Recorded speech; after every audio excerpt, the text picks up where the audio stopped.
Hello mga kaibigan, maligayang pagdating sa aking channel. Nagbahagi si Tuba Buyak Usten ng post sa kanyang kambal na anak na babae mula sa Paris.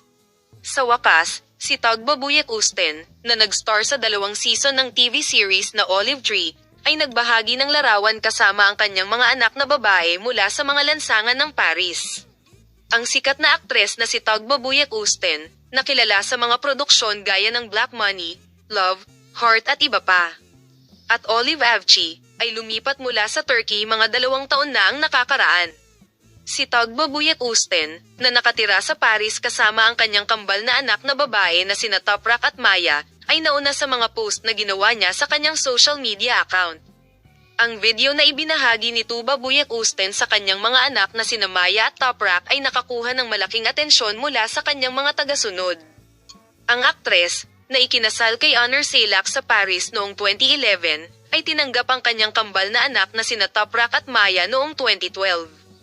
Natapos ang kasal ng mag-asawa noong 2017.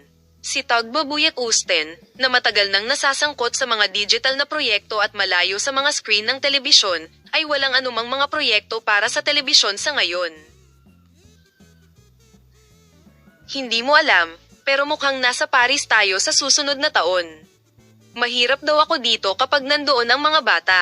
Ayon kay Tuba Buyak Usten, hindi ko ginusto na magtrabaho kapag ang mga bata ay naroroon. Sa katunayan, hindi ako nagtatrabaho sa taglamig maliban kung ito ay isang trabaho na hindi ko masyadong hilig. Kung may project, darating ang nanay ko.